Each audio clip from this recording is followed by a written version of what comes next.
impormasyon kabahin sa pagpangandam ug mga gipatuman sa nasyonal nga pangagamhanan taliwala sa pandemyang COVID-19. Lagi handa! Mapaminaw matag Lunes hangtod Sabado alas 11 ngadto alas 12 sa kaugtuhon. Diri lamang sa RPN DXKD Dipolog 1053 kHz sa atong mga AM radio bands ug sa RPN DXKD Dipolog sa Facebook account. Magkahiusa kita aron mapakgang ang pagkuyanap sa COVID-19. Lagi handa! Hatod ka nato sa Presidential Communications Operations Office kun PCOO. Naaayon sa panuntunan ng DOH. Basta't sama-sama at laging handa, kaya natin to.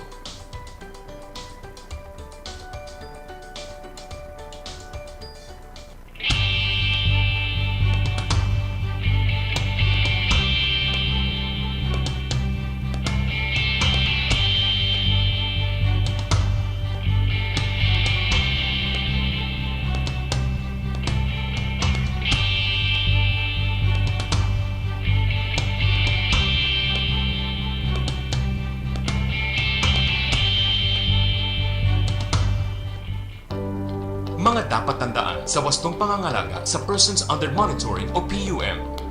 Kung mag-aalaga ng PUM, siguraduhin malakas ang inyong resistensya.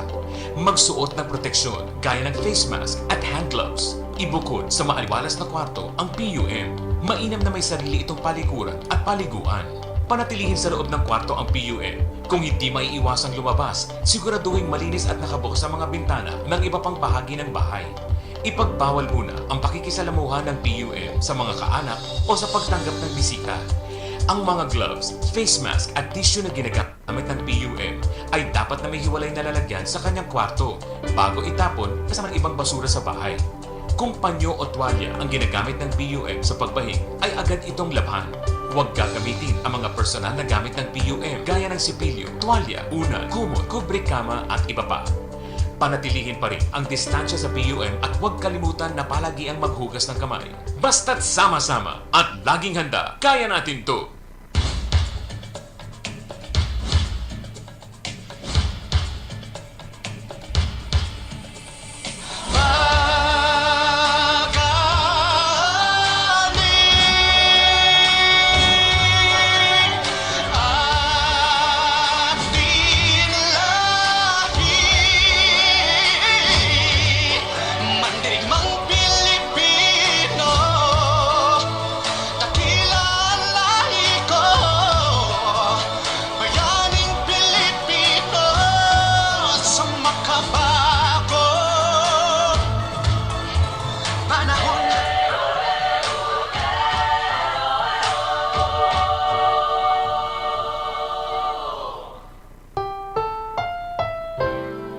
Ang susunod na programa ay rated PG. Ito ay nangangailangan ng patnubay at gabay ng magulang para sa mga batang manonood.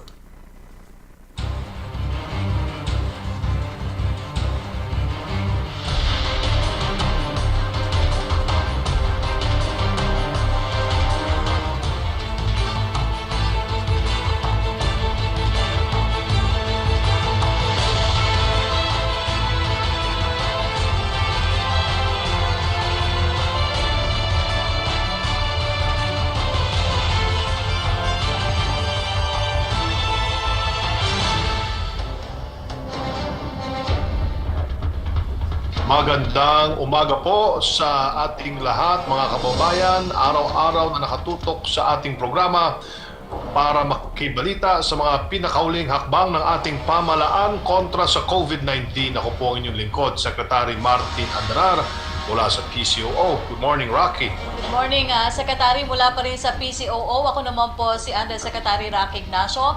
Kasama ninyong aalam sa totoo at tamang impormasyon tungkol sa pandemya ang kinakaharap ng ating bansa. Basta laging handa at sama-sama, kaya natin ito. Kaya naman, bayan, halina't samahan nyo kami dito sa public briefing, #LagingHandaPH. Maya-maya lamang makakasama rin nating magbabalita sina John Mogol mula sa Philippine Broadcasting Service, si Ala Sungduan mula sa PTV Cordillera, at si Jay Lagang ng PTV Davao. Para sa ibang balita, ang maging vigilant ay patuloy na sumunod sa mga health protocol sa kadahilanang hindi pa natatapos ang COVID-19 pandemic sa bansa. Ito ang naging paalala ni Senador Bongo sa publiko matapos ideklara ni Pangulong Duterte ang implementasyon ng General Community Quarantine sa Metro Manila at sa mga piling lugar gaya ng Pangasinan, Baguio City, Region 2, Region 3 at Region 4A base na rin sa rekomendasyon ng Interagency Task Force o IATF. Samantala, mananatiling nasa ilalim na Modified Enhanced Community Quarantine ng Cebu City sa Kabisayaan. Sa ilalim ng GCQ ay mas marami ng negosyo ang magbubukas at magkakaroon ng limitadong transportasyon. Ngunit hindi raw ibig sabihin na kapag GCQ ay maaari na tayong magliwaliw at mamasyal. Ang pakikiisa at pagkakaroon naman ng disiplina ng bawat isa sa atin ay malaking tulong upang tuluyan nating malampasan ang COVID-19 pandemic at umusad na tayo sa tinatawag na new normal.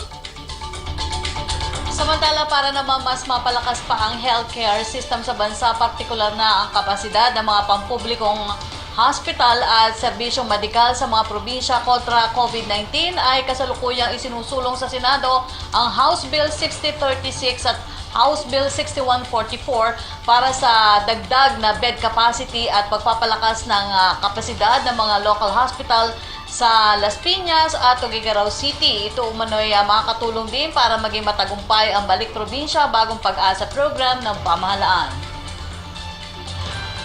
Samantala, silipin na muna natin ang pinakahuling bilang ng COVID-19 cases sa Pilipinas. As of 4 p.m. kahapon na itala ang 18,997 COVID-19 positive sa bansa. 359 ang mga bagong kaso kung saan 176 sa mga ito ang fresh cases habang 183 naman ang late cases. 84 naman ang nadagdag sa recoveries ng bansa sa kabuuang bilang na 4,063 habang umabot naman sa 966 ang kabuuang bilang ng mga nasawi matapos itong madagdagan ng 6 kahapon. Samantala, ang buong rehiyon naman ng Southeast Asia ay nakapagtala ng 94,211 confirmed COVID-19, 45,351 total recoveries at 2,834 ang total deaths. Nananatiling walang casualty sa mga bansang Vietnam, Cambodia, Timor-Leste at Laos. Ayon naman sa Johns Hopkins University, as of 5:30 a.m., nasa 6,339,005 na ang kabuang bilang ng mga nagpositibo sa sakit sa buong mundo, kung saan nangunguna pa rin ang Estados Unidos na sinusundan ng Brazil, Russia, United Kingdom at Espanya. Samantala, nasa ika-39 na pwesto pa rin ang Pilipinas sa may pinakamataas na kaso sa buong mundo. Para po sa inyong katanungan at concerns tungkol sa COVID-19, maaari nyo pong i-dial ang 02894-COVID o kaya 02894-26843. At para naman sa mga PLDT Smart Sun at TNT subscribers, i-dial po ang 1555. Maaari nyo ring tawagan ang hotline numbers ng iba't ibang ahensya ng ating pamahalaan na makikita nyo sa inyong TV screens. Patuloy po kayong makibalita sa mga pinagkakatiwalaang sources ng impormasyon tungkol sa COVID-19. Maaari nyong bisitahin ang covid19.gov.ph. Makakapanayan po natin ngayong umaga sina DOST Secretary Fortunato de la Peña, Land Bank President and CEO Cecilia Borromeo, at si Philippine Ambassador to India Ramon Bagatsing Jr. Sa ating mga manonood, kung may nais po kayong itanong sa ating mga resource person, ay i-comment lang po sa ating live feed at sisikapin po natin itong bigyan ng kasagutan. Simulan natin ang ating public briefing kasama si DOST Secretary Boy de la Peña. Magandang umaga po sa inyo, Secretary Boy. Secretary, magandang umaga Sec Martin and Yusek. Ignacio. Napakalaga po ng science and technology sa mga panahong ito. Gayon din po ang research and development para mahanap ang solusyon o gamot sa COVID-19. How is the local R&D faring in the country as of now, spearheaded by the Department of Science and Technology? Well, we are still in the stage wherein we are trying some natural products that can be therapeutics or can speed up the recovery of our COVID-19 patients. I think I've mentioned this before. We have been trying BCO in 2 locations. We have started already the formulations that will be tested initially in vitro for our Tawa-Tawa and Lagundi, which has been known cures for other viral-related diseases. And we are, of course, now doing our negotiations for the collaboration in vaccine trials with at least 4 institutions, 2 coming from China and 2 coming from Chinese Taipei. It can increase to 5. And of course, we have already started the studies related to virology, not necessarily or not exclusively for COVID-19 alone, but for other viruses, because this is already a part of our preparations for the setting up of a Virology Science Institute of the Philippines, which we proposed will be created by legislation. Ang Philippine Textile Research Institute started its mass production of a reusable, washable, and rewearable o rewear masks para sa ating mga frontliners. How far are we in the production? At ito ba ay nagagamit ng mga frontliners natin? Opo, actually the main beneficiary of the mass production of our rewearable, reusable, rewashable mask is really the frontliners, the health workers, and those of the checkpoints and other categories of frontliners. So I reported last week that we are still in the 10,000 per week production. Because we are still looking for more operators which will be doing the sewing, but we expect that the volume will go to about 50,000 per week by the end of June. Our target production initially is 500,000. We have already earmarked half of it for the frontliners in cooperation with the task force that is taking charge of logistics, and of course the rest that we will produce will be part of the stockpiling of inventory of masks by the Philippine government.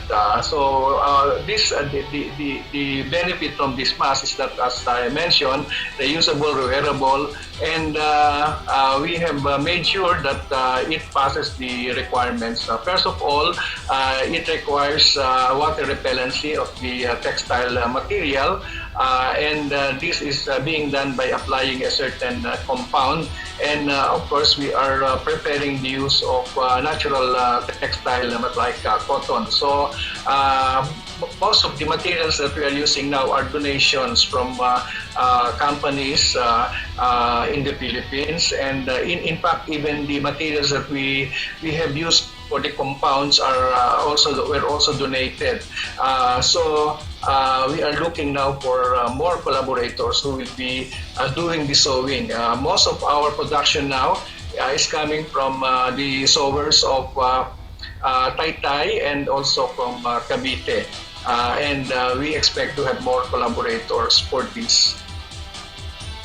Isa po sa priority project ngayon ng DOST ay ang Gen Amplify Coronavirus 2019 RT-PCR test kits distributed by the group of Dr. Raul Destura. Ano na po ang update dito at ilan po yung daily production? Saan sa ang ospital nakakarating ang test kits na ito at gaano po daw ito ka-accurate? Lilinawin ko lamang po na nagkaroon po tayo ng problema dahil yung una pong imported na raw material ay nagkaroon ng contamination. So yan po yung ginamit at pinalitan naman po ng ating supplier. Actually, hindi lang naman ang Pilipinas ang naapektuhan, ang daming sinuplayan. So when the new materials came in, ni-require na naman uli ng bagong validation through RITM and eventually FDA. So while in Manila Health Tech, the promised 6,000 test, it is waiting for a clearance again from FDA, another round of clearance because of the new shipment that of materials that we have. But the production itself is hitting 8,000 tests per day. Okay, Secretary. DOST has also been collaborating with other agencies, Secretary, gaya po ng Presidential Assistant for OFW Affairs para po bigyan ng assistance package ang ating mga overseas Filipino workers at kanilang pamilya para po doon sa tinatawag na technology-based enterprises. Please tell us more about this po. Oo. Well, we are of course looking after the welfare of our OFWs, and therefore we package a project that is specifically intended for them, and this is really for starting new enterprises which are technology-based. When I say technology-based, it can take a wide range. It can be, for example, in food processing, it can be in metalworking or fabrication, it can be in electronics, it can be in furniture and other housewares. It can even be in the field of agriculture, and of course they can also do services because many of our OFWs have gained certain technical and professional expertise abroad. We have some examples already of those that we have helped in the past, but now we are putting up a program specifically for this. So, for example, there were those who formerly were working as seafarers, and now they are into food processing, into furniture making, and others have formed their own engineering design services companies. You know? So these are engineers who worked abroad, and when they came back, they set up their own professional services company. I have known a good example who was really who learned very good automation skills when he was still there, and he put up a startup here. Now they employ more than 200 people in the engineering company. So our assistance will be in two phases. One is really prepare them, first give them some kind of a test for entrepreneurial competencies, and then give them some training on entrepreneurship, and then help them in identifying which enterprise they want to enter into. And in this particular aspect, we will give them access to our laboratories, to our pilot plants at DOST, and also with our network organizations and companies. And then we have a pool of advisors that will help them until they come up with a good business plan. From there, we can go into the second phase where financing will already be involved. But when we talk of financing, it's not only for the purchase of equipment, but it will be including those that are involved, for example, in the product development phase, in the laboratory testing phase, in getting, for example, whatever technology licenses are needed to be taken in. And so initially we are testing it at the NCR region, at the National Capital Region, but we will soon move out to the provinces. So this is both a support for our OFWs and also some kind of a support to our Balik Provincia, because we have many OFWs that are going home to their respective home provinces. Bukod po dito ay may assistance din ginagawa ang DOST para sa mga MSME sa pamamagitan ng inyong set-up program. What exactly is this program? At anong klaseng assistance ang ibinibigay ng DOST sa mga MSME? Well, it is a long-running program. It has been in existence since 2003, and it has been one of the most popular programs that we have. Set up means small enterprises technology upgrading program. And here, again, it is a package of assistance to existing firms. It should be at least a 3-year-old firm that has been in existence. And again, it can cover a wide range of technology-based businesses, as I mentioned earlier. Now, but the focus of our assistance really is to help them identify how they can improve their productivity, their quality, and their capacity. So most of the interventions here are really going into the acquisition of equipment for better technology, for expansion, and also for good quality. And the assistance that we give is that we enable them to procure the needed hardware and also the software that accompanies them so that they can use this in their firms. And we give them actually, we call this an advance, because the equipment that are purchased still belong to the OST until they have repaid without interest the amount that we advance for this. So it's not a loan, it's some kind of a lease purchase arrangement, but with no interest. We give them a 1-year grace period before they start their payments, and they do this on a monthly basis, giving them an allowance of 3 years. It can be a little more than 3 years if the amount involved is much bigger. But we have a very, very high collection rate in this case. Of course, during the COVID-19, we had to give them a further grace period, actually a moratorium on payments, total of 5 months moratorium. Isa sa focus projects ng pamahalaan bilang long-term solution para tugunan ng high population density sa Metro Manila ang Balik Probinsya Bagong Pag-asa program, at ang DOST, NEDA at UP Foundation ay meron pong plano patungkol dito, itong New Growth Center Development Model. What exactly is this at paano po ito makakatulong sa ating mga kababayan?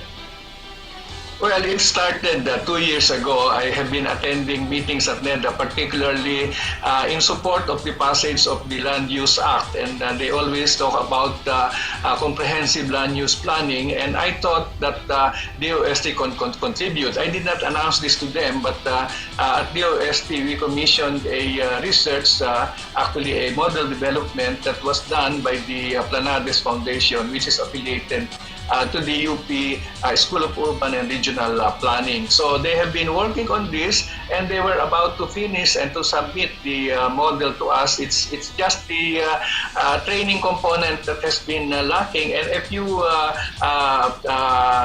data that they need to give us, maybe to the tune of remaining 10%. So we thought that this can be used in the Balik Probinsya program.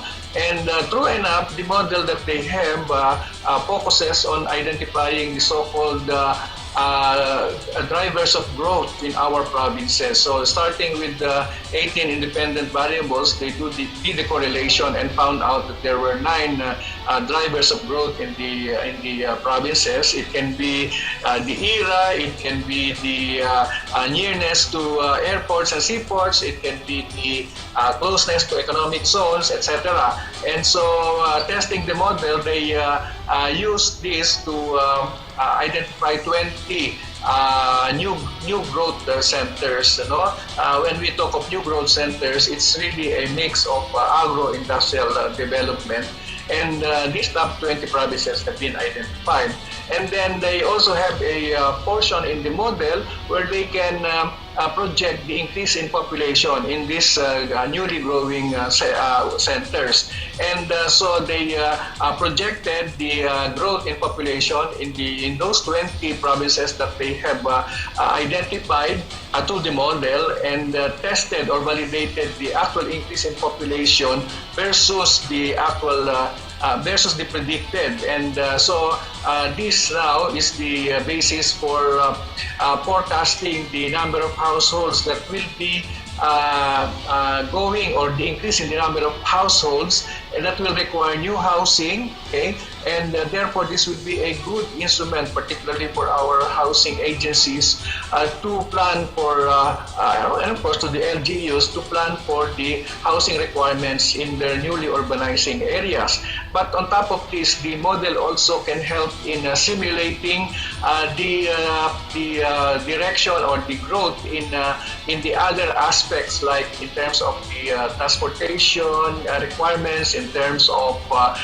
the industrial zone locations or the industrial growth locations and other areas. So they came up with the testing of this model in the number 1 province in the top 20 that was the result of the model testing, and it was actually the province of Cebu.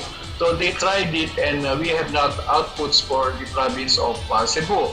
When I presented this to NEDA, Acting Secretary Carl Chua, he was hoping that we can produce all the results for all the 20 provinces. But I said that the contract between us and the Planades group was only to come up with the model, to test it in one particular province, and also to conduct the training for LGUs who want to avail of this model, and also to come up with the manuals or the guidelines that will be needed. So we will be scheduling some kind of a webinar, a launching, so that LGUs who would like to use the model, this is the newly growing urban models, development model, can be given training on the use of it. And the OST will be on the assist, particularly through our offices.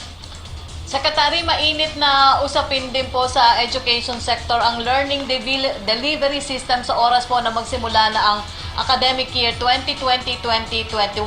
Ano po yung adjustment na gagawin naman ng Philippine Science High School to comply to the AITF guidelines po?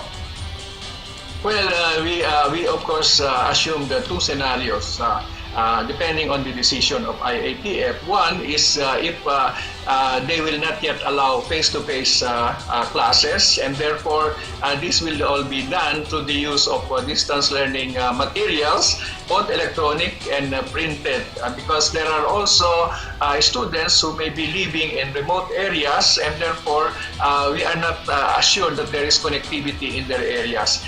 The problem of using the equipment, the computer, the laptop, can be solved. We can provide those who do not have yet, but this is actually a relatively small percentage at this point. But those where the connectivity is difficult, then we will be forced to produce or to use printed materials, and we will make sure that this will be delivered to their specific locations. Now, if there will be a decision to allow face-to-face interaction already, or face-to-face classes at some point in time, then we will go to blended learning, and this is a combination of the face-to-face learning in the classrooms and the distance learning mode. Yung face-to-face will be the usual learning in the classroom mode, but the distance learning is as I have described. And since we are required to do physical distancing in the classrooms also, then the capacity that the classrooms that we have, for example, it is good for 30. We can only allow 15 students to come, and therefore they will be alternating in cycles. So if it's a two-week cycle, so 2 weeks, the students, half of the students, or 50%, will go to school, and half will be doing distance learning. If circumstances or the situations dictate that the environment will, shall we say, it will be better for us to do a 1-month cycle, then we will do that. So the monitoring and testing of students will also be done online, monitoring and of course the performance testing. So we are prepared for it. The teachers are now preparing their materials. The parents are being consulted because the cycle will somehow also depend on the suggestions coming from our parents. So we are prepared for both decisions. One, where there will be no face-to-face classes yet, and second, if they will allow, and we just have to comply with the distancing the second camp to class. For the main campus, we cannot even reach 50%. It will be only 1/3 or 33% who will be coming at one time. Opo, Secretary, makikibalita na rin po kami doon sa Virgin Coconut Oil Clinical Trial na sinasabing makakatulong daw po na makapagpabili sa pagpapagaling sa mga COVID-19 patient. Kumusta na po to at ano na po ang update natin dito? Well, dalawa po yung location natin. Ang good news, yung pong sa PGH, which is for moderate and severe cases, ay inapruban na finally ng Ethics Board ng UP Manila. So I am just waiting for the report that they have already started. Wala pong problema sa number of patients sa PGH. No? Kaya hinintay lang natin yung go signal from the Ethics Board. And the period for giving the BCO in PGH is only 14 days to test whether it has a good effect on the patient. So as I have indicated earlier, we are planning, or they are planning for 100 patients. Half will be on BCO and half will be not be given BCO, so for comparison purposes. Now, the one that we are contacting in Santa Rosa, while it has started already almost a month ago, the arrival of patients is relatively slow. Okay? And so we cannot still meet the 90 recommended number of patients to be enrolled. And what we did was to include two other shall we say, hospitals or centers who have patients. And fortunately, Medical City has set up just 2 weeks ago a facility in Santa Rosa, and they agreed that they will participate. And then also the quarantine center of Santa Rosa will also be a source of additional patients. This is for the case na hindi sila masyadong severe. Ito yung mga mild pa lang at saka yung tinatawag nating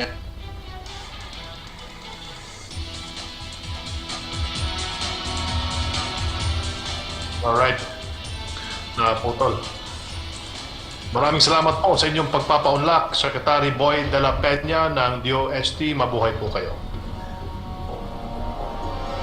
Samantala, sa pinakauling ulat ay umabot na sa ika-7 pwesto ang bansang India sa may pinakamaraming kaso ng COVID-19 sa buong mundo.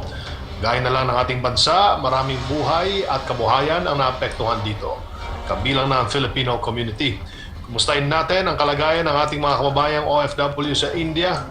Kasama po natin sa linya si Ambassador to India, Ambassador Ramon Bagatsing Jr. Magandang araw po sa inyo, sir, mula dito sa Pilipinas. Magandang umaga, Secretary Andanar. Magandang umaga, Undersecretary Ignacio. At magandang pagkakataon po mapaliwanag sa ating mga kababayan ngayon ang sitwasyon dito sa India. Ngunit maswerte tayo in the sense na hindi naman ganun karami ang mga OFW. As a matter of fact, India is number 1 in the Middle East in terms of labor providers. Kakompetensya natin ng India sa bagay na yan. At dito naman na-stranded dito ay yung mga seafarers, no? And they're mostly in Mumbai and they're mostly working in the cruise ships. So we're very fortunate in that sense compared to the Middle East and some Southeast Asian countries that we don't have that much OFWs here. And the few that are here are in the construction, high-tech companies, and they're doing very well. So it's not really much of a concern for us. Most of them are secure and safe. They have been getting in touch with us. They have been communicating with us, and they have been telling us that they are okay, and that none of them, or very few of them, are really interested in going home right now. But we're also very lucky that I think about 2 weeks ago, we were able to ferry at least 70 seafarers who work for the different cruise lines from Mumbai. And nandiyan na sila sa atin sa Pilipinas ngayon. At swerte rin tayo sa kasalukuyan dahil nakapag-uwi na tayo ng mga mahigit 160 na po ng mga kababayan natin. At meron pa siguro mga 100 na stranded dito. And a few seafarers. Kaya I really understand the situation of those who are from the Middle East and Southeast Asia. But natin sa India, malaking bagay na tumutulong ang Philippine community. Most of them are married to Indian men, and they're very secure, they're very stable here, and they're helping a lot taking care of those that have been stranded. Ang issue natin dito are the stranded and the students and some missionaries that are here na dahil kukunti ang mga flights papuntang Pilipinas, hindi basta-basta na nakakauwi sila. Kaya inaasahan namin na sana matuloy ang programa ng Philippine Airlines na magkaroon ng ferry flights next week. And then of course yung Air India ang ginamit natin na mag-ferry ng mga Filipino passengers, no, for first and second week of May. Phase 3 magkakaroon sila, so mga bandang June 23 sa tulong ng Panginoon magkakaroon tayo ng ferry flights.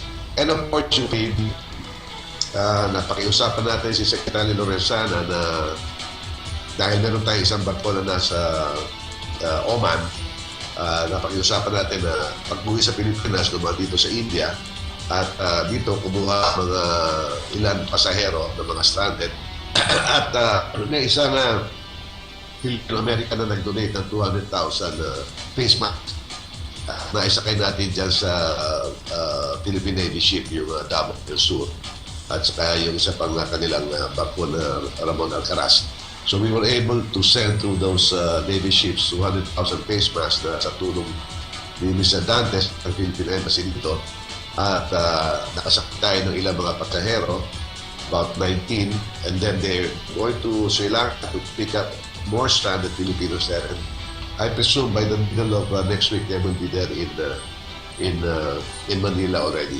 So we're very fortunate in that sense na maraming tumutulong, and we hope that by the end of the month at least mabawasan na ito ng mga stranded dito sa atin, and then we can focus also dahil hawak din natin Secretary ang Nepal. I'd like to make mention that those that are in Nepal, there are about a dozen of them. We're taking care of that also, but because lockdown din sa Nepal, wala rin international flights. So they cannot move. And even here in India, they don't have international flights unless it is a chartered flight. Ngayon lang sila nag-umpisa ng mga domestic flights going from one major city to another. So if you have to go to Delhi or at least now, may domestic flights na. So far so good. At nagpapasalamat kami sa lahat ng tumulong sa amin na ipauwi natin ang ibang mga kababayan natin, Martin. Ambassador, isa po ang India sa hard hit ng COVID-19 with almost 200,000 COVID-19 positive cases. Ano po ang current situation ngayon dyan po sa India, base po sa inyong nakikita? Well, as you said, there are 200,000 now positive cases and only about 5,600 deaths. No? And they are now under what we call lockdown phase 4. Kasi every 2 weeks, nagka-lockdown 1 sila, then they improve. If the situation improves, they ease some of the lockdown measures. So now at this stage, dati essential services lang, hospital lang. Ngayon, they have opened up some stores, na standalone stores. They are now allowing mobility of people. May mga tawag dito, mga tricycle nila na pwede nang sa kalsada. They eased up the curfews. Dati alas 7 ng gabi curfew na. Ngayon ginawa nila alas 9 hanggang alas 5. And then pinapayagan nila kasi ang problema dito, maraming mga migrants na sinasabi. Nagkatrabaho sa big cities pero nakatira sa mga probinsya. Ito yung nakikita mo sa TV ngayon ng mga stranded. dahil walang paraan makauwi sa probinsya. So ngayon, bigyan na nila ng maraming sasakyan, mga bus, mga trains, para makasakay ito mga trabador na ito makauwi sa probinsya. And this is the reason probably why there is now a spike, no? Tumataas na naman. In some states, there are at least 28 states dito. So may mga ibang na kontrolado nila ang COVID. Pero may mga ibang states, kasi for example, Uttar Pradesh, ang citizens yan, ang resident, 200 milyon, mas malaki pa sa Pilipinas, isang probinsya lang. So sa dami ng tao, tumataas talaga ang incidence ng COVID. Sa Maharashtra, ang population ng Maharashtra ay parang population ng Pilipinas. There are about 100 plus million people. So, ang Mumbai nandyan. High density yung lugar na yan. So, tumataas na naman. For example, in Maharashtra around, ang COVID incidence yan is 70,000. Kumpara sa atin, ilan lang tayo. Just imagine, no? So, because of that, we have to be really extra careful. Although, nag-i-ease na nga dito, sumusunod naman ng mga tao, may disiplina naman ng mga tao dito. But just because sheer volume and the sheer density, hindi maiiwasan na there are some states na tumataas. So, ang mga Pilipino naman hindi naman talaga lumalabas, hindi palaikot, hindi at sumusunod sa mga patakaran na inuutos ng pamahalaan. So, we don't have any Filipino here ay nagkaroon ng COVID-19. So, swerte tayo dyan. At iingat sila. But right now, as I said, hopefully, the lockdown will be eased. There will be international flights. There will be more movements. There will be more facilities that will be open. Kasi ang mga malls dito, aterado pa, pero bubuksan nila yan, yung mga nasa labas lang. O kaya alternate, bukas ka ngayon, sarado ka bukas. Tapos ang mga sasakyan, mga limited buses din. No? So basically, the same things as what is happening there in the Philippines. But the restrictions will be lifted quite soon also.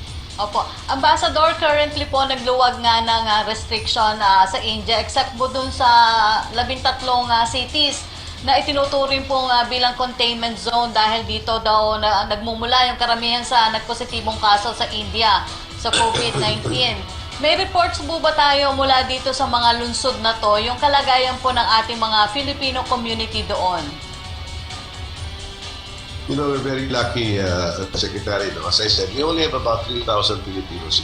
80% of them are housewives or married to Indians, or what we call the Middle East Romans.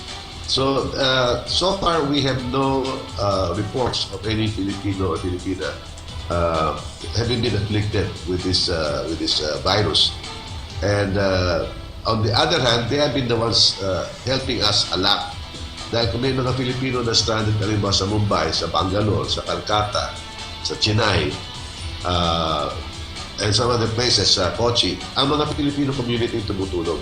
Sila nag-aalalay, sila nagbabahay, sila ang nagbibigay ng tulong, pagkain, lahat sa mga stranded na Filipino community. Of course, with the guidance and assist the embassy, of the staff here in the embassy. So in that sense, we're very, very fortunate. And they have been very, very supportive of the embassy and of the Filipinos that are stranded here in India. Opo, Ambassador, bagamat tumutulong nga yung ating Filipino community dyan, pero may mga sinasabi ba silang problema o kadalasan nagiging problema ng ating Filipino community na sa India na kinakailangan naman pong tugunan ng ating embahada? Most of hindi naman mabibigat ang mga problema dyan. Kadalasan dyan is basically passport renewals, passport extensions, and then once in a while, we will have some domestic issues. Yung mga mag-asawa, hindi na magkasundo, nag-aaway. Pupunta dito yung Pilipina na hindi niya kasundo yung asawa niya, so yun ang mga kailangan na sikasuhin namin. And then sometimes repatriation na gusto nang umuwi, ayun, tinutulungan din namin yun. And then, magandang balita din dito sa atin ngayon, yung mga liver transplant patients. Marami mga bata dyan sa atin na kinakailangan ng liver transplant. No? So, there are more than 50 cases now na pumupunta dito sa India para magpagamot dahil mas eksperyensado ang mga doktor dito. Hindi naman sa hindi magagaling ang mga doktor natin. No? Magagaling din ang mga Pilipino doktor. But they have more experience and more facilities here.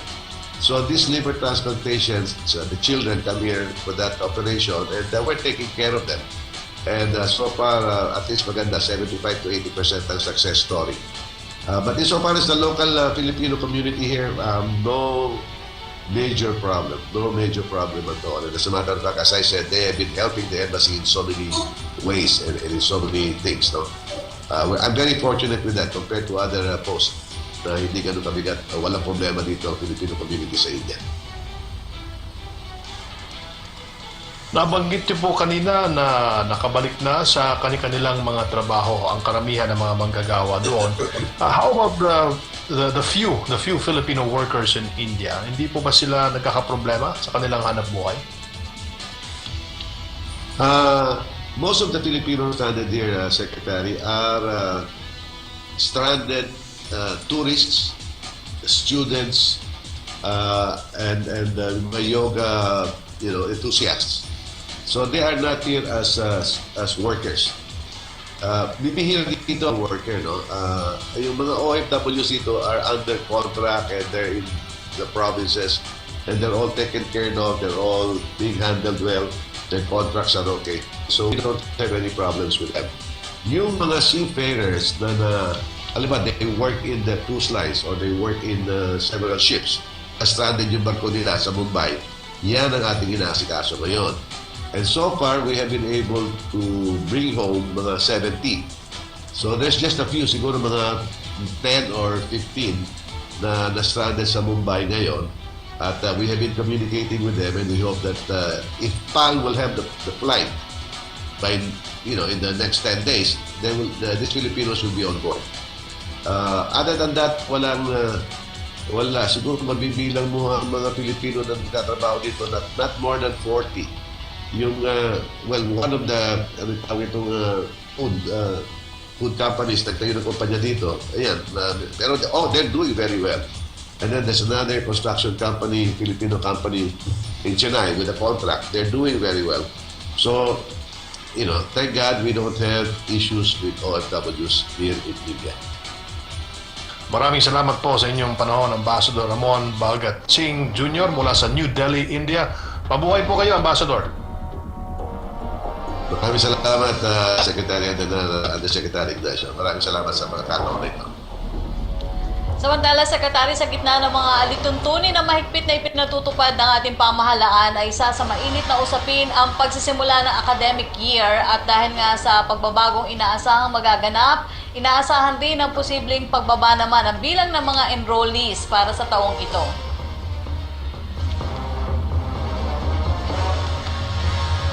Kaya naman, ang utos ng Pangulong Duterte, tulungan ang mga estudyante na nangangailangan ng tulong sa pagbabayad ng matrikula sa pamagitan ng loan assistance mula sa Land Bank.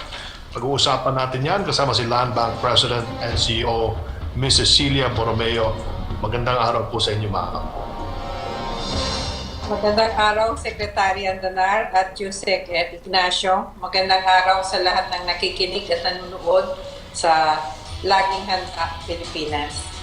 At maraming salamat po sa pagkakataong ito para pag-usapan ng programa ng Land Bank na Access to Academic Development to Empower the Masses Towards Endless Opportunities or ACADEM Lending Program. So can we talk about this more, itong naging payag po ng Presidente Duterte na ipinag-utos niya po ang inyong bangko na tulungan ng mga estudyanteng hirap na po sa pagbabayad ng tuition fee. Ano po ang reaksyon ng Land Bank dito? Katunayan, Secretary Andanar, inilunsad namin ang ACADEM program, lending program ng Land Bank noong first week ng May. Kasi alam namin na mga kababayan tayo na mahihirapan para tustusan yung tuition fee ng kanilang mga anak. So, ang ginawa po ng Land Bank, nakipag-ugnayan kami sa mga private schools, kasama na yung mga private junior and senior high schools na may permit to operate galing sa DepEd, yung ating mga private technical and vocational and education training institutions regulated naman ho ng TESDA, at pati na yung mga higher education institutions na authorized by CHED. Binansagan po namin ang features ng Academe as 333.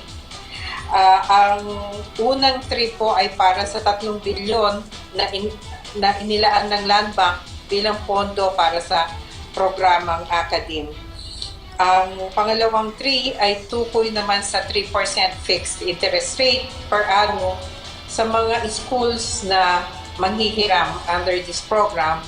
At ang isa pang 3 ay nagre-representa ng term ng loan under this program na maximum of 3 years po. Ang term ng loan under the Academe.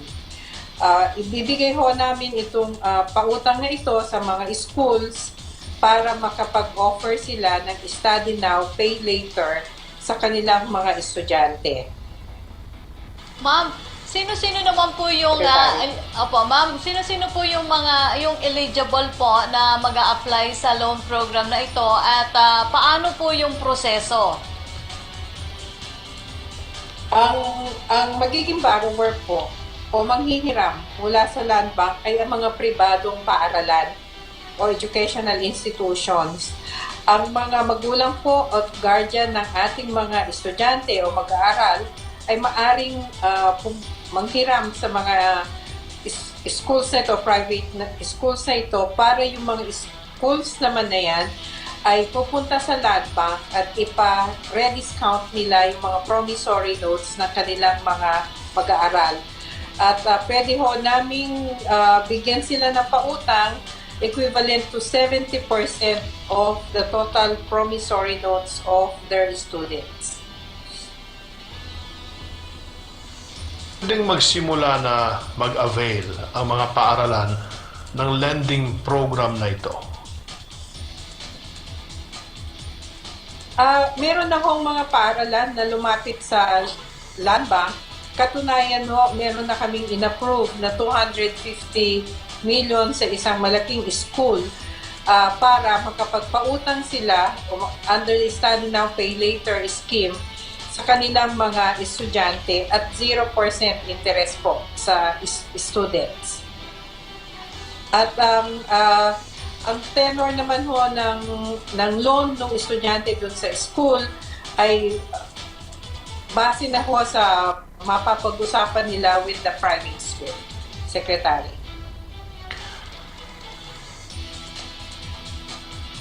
Salamat po sa inyong panahon at ang nakasama po natin ay si Ms. Cecil Borromeo, ang Presidente at CEO ng Land Bank of the Philippines. Mag-ingat po kayo. Stay safe, ma'am.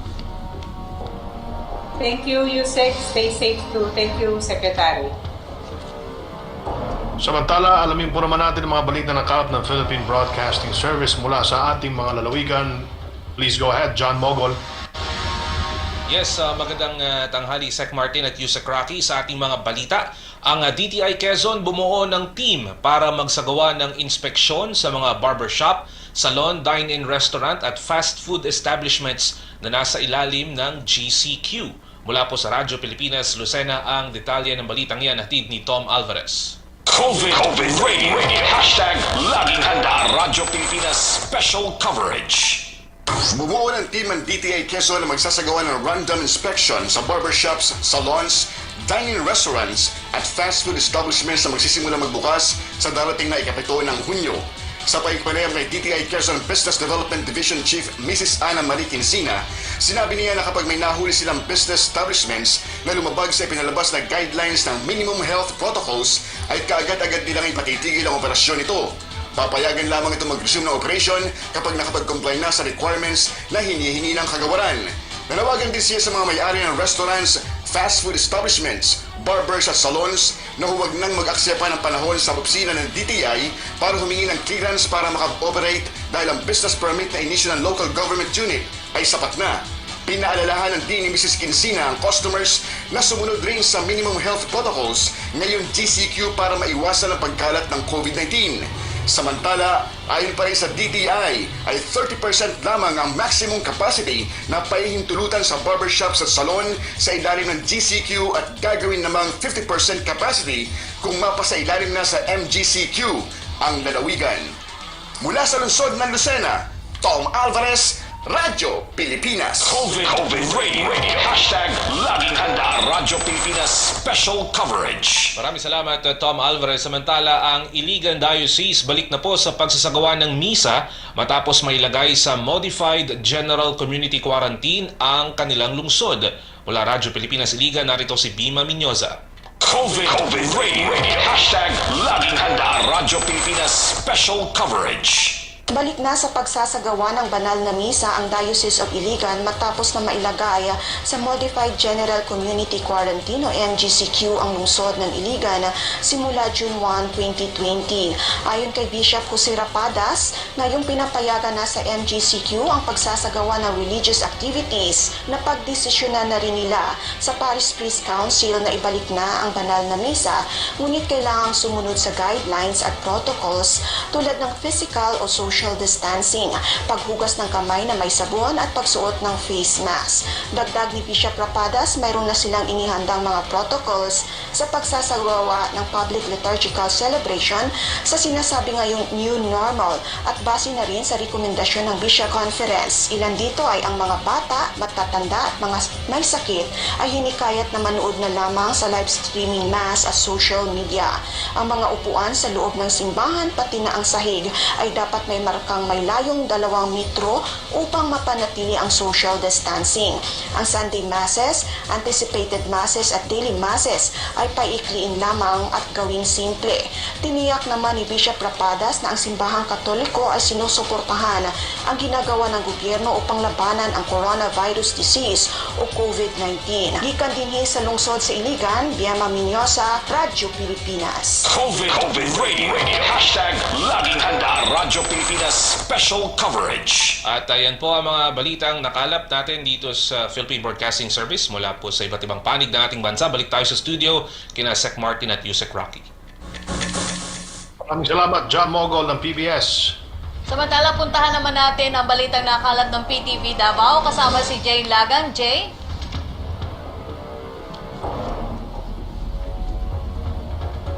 Si Jay Lagang ng PTV? Rocky at Secretary Martin, dahil nga sa pagpapatuloy ng pagpapatupad o ng implementasyon ng General Community Quarantine dito sa Davao City ay patuloy rin ang pagpapatupad ng mahigpit na health screening sa mga entry points papasok ng lungsod. Yusek Rocky at Secretary Martin, matapos na pinayagang magbukas ang ilan sa mga establishmento dito sa Davao City sa ilalim na nga ng GCQ, ay mas dumami na rin ang mga tao at mga sasakyang pumapasok ngayon dito sa lungsod upang may pagpatuloy ang kanilang hanap buhay. Dahil dito ay nananatili pa rin mahigpit ang health screening na isinasagawa ng health workers ng lungsod dito sa Sirawan Checkpoint sa Turil District na nagsisilbing entry points ng mga tao na galing sa iba pang bahagi ng 3rd District ng Davao City at yung mga galing sa Davao del Sur at Davao Occidental. Isa-isang isinasailalim sa body temperature check, hand washing at pinapaapak sa foot path ang mga individual.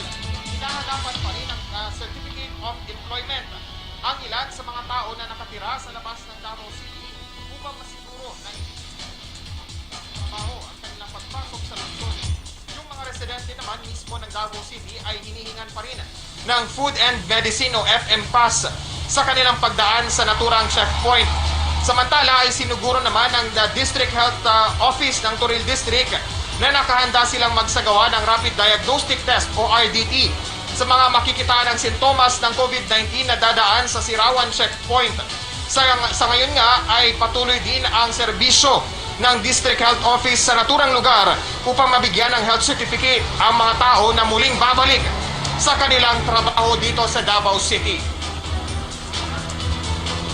Samantala, Yusek Rocky at Secretary Martin una naling nilinaw ng Davao City Legal Office doon sa mga empleyado na maaari naman nilang tanggihan yung utos ng kanilang mga employer na bumiyahe sila o yung work-related travel palabas ng Davao City kung dahil na rin sa banta ng COVID-19. Maliban na lamang doon sa mga trabaho na hindi maaaring gawin online o hindi maaaring gawin sa ilalim ng work arrangement na ipinapatupad ngayon. Samantala, Yusek Rocky at Secretary Martin, COVID update naman tayo dito sa Davao Region. As of June 2 ay nasa 353 na ang total confirmed COVID cases dito sa Davao Region. Samantala ay nananatiling namang nasa 30 ang namatay dahil sa sakit at nasa 155 na ang nakaka-recover dahil sa COVID-19 dito sa Davao Region. Yan muna ang latest mula dito sa Davao City. Jay Lagang para sa Bayan. Maraming salamat, Jay Lagang ng PTV Davao. Mula sa Davao, silipin natin ang pinakauling balita sa Cordillera Region kasama si Ala Sungduan. Go ahead, Ala. Secretary Martin at Yusek Rocky, umaani ng mga positibong reaksyon ang market-to-home services dito sa lungsod ng Baguio. Kaya naman isinusulong ang panukalang ordinansa para dito upang matiyak ang tuloy-tuloy na operasyon at maayos na pagpapatupad nito. Laking tulong para sa mga mamamayan sa lungsod ng Baguio, lalo na sa mga senior citizens, ang market-to-home services sa mga barangay. Di na kasi kailangan pa pumunta sa merkado publiko ng syudad para mamili ng mga bilihin dahil abot kamay na nila ito sa pagdala ng mga vendors ng kanilang mga paninda sa mga barangay sa mga itinakdang schedule. Ang mga positibong reaksyon ng mga residente ay kinatutuwa naman ng mga coordinators nito sa barangay at isa pang nagugustuhan nila ay ang halos magkapareho din namang presyo ng mabilihin sa market-to-home sa presyo sa palengke ng lungsod. Ang market-to-home services ay simulang ipatupad nung isinalalim sa Enhanced Community Quarantine ng Baguio sa buwan ng Marso. Ayon kay Baguio City Councilor Filian Wegan Alan, upang matiyak naman ang standard at maayos na operasyon ng market-to-home services na pinapatupad pa rin ngayon nasa ilalim sa Modified GCQ ang lungsod, ay kailangang ma-institutionalize ito. Ang akda nitong panukalang ordinansa ay aprobado na sa second reading sa Sangguniang Panglungsod. Ang ordinansa ay bilang pagsuporta sa pagtugon ng publiko sa mga tuntunin sa stay-at-home policy, social distancing at hakbang upang mapanatiling buhay ang ekonomiya sa syudad sa panahon ng pandemya. Sa ilalim ng nasabing ordinansa, ang mga delivery services ay kailangan kumuha ng permit at magbayad ng mayor's permit ng hanggang 500 piso kada taon. Umaabot na sa 33 barangay ang inaabot ng market-to-home delivery services na mahigit 200 distribusyon at daily delivery ng sariwang karne, frozen foods, bigas, itlog, mga gulay, isda at iba pa. Mabukasan na po kami sa sisikan sa palengke tuwing Tuesday at Friday, kasama ng District 10, 12, 16 at 20. Malayo na po kami sa karamihan, mas magiging madali pa for contact tracing kung may magkasakit man sa amin. The market-to-home delivery ordinance is now on second reading for publication and after publication. So actually, it's now being discussed in the social media. We are also discussing it in small groups and we hope that this will pass.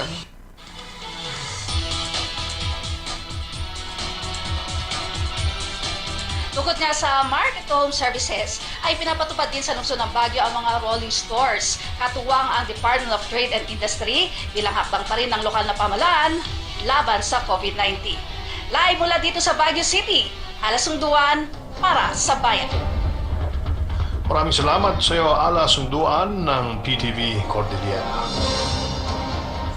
Maraming salamat sa ating mga naging panauhin ngayong araw at sa ating partner agency sa kanilang patuloy na suporta at walang sawang paghatid ng balita at impormasyon. Maraming salamat din po sa Filipino Sign Language Access Team for COVID-19 sa inyong araw-araw na pakikiisa sa ating programa. Mabuhay po kayo! Diyan po nagtatapos ang ating programa para sa araw na ito. Ako po muli ang inyong lingkod, Secretary Martin Andanar mula sa Presidential Communications Operations Office.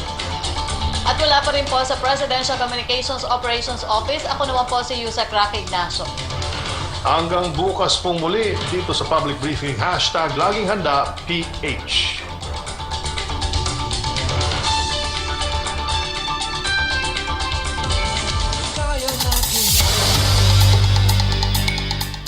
Taliwala sa nahiagumang pandemya ning atong nasud karon, naninguha ang nasyonal nga pangagamhanan nga ipaabot sa kadaghanan ang mga tubag sa nagbaha nga mga pangutana kabahin sa kahimtang sa tanang katawhan, pinaagi na sa PCOO kun Presidential Communications Operations Office ni Secretary